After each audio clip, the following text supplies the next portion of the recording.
Good morning, જય સ્વામિનારાયણ બધાને.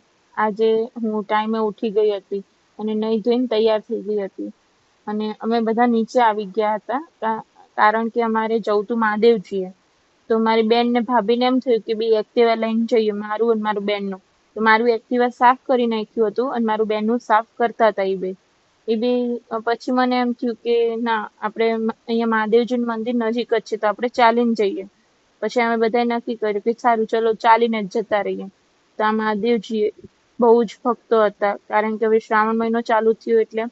પછી મારી મમ્મીને થયું કે આપણે અહીંયા આવ્યા છીએ ને તો વિષ્ણુ સહસ્ત્રનામાનો પાઠ કરીએ. એટલે અમે બધાએ એ પાઠ કર્યો. એના પછી અમે ઘરે આવ્યા તો મમ્મીએ જમવાનું બનાવ્યું હતું. એ જમવાનો શોર્ટ લેવાનો રહી ગયો અને જમ્યા પછી અમે બધા સિરિયલ જોઈને બપોર સૂઈ ગયા હતા. સૂઈને ઉઠ્યા પછી મને પાછી થોડીક ભૂખ લાગી હતી એટલે મેં મારા માટે લચ્છી બનાવી હતી. અને ઘરમાં મારે શ્રાવણ મહિનો મેં ચાલુ કર્યો, બાકી બધાને નહોતો. તો મારી બેનને ને ભાભીને ઈચ્છા થઈ ઢોસા ખાવા છે.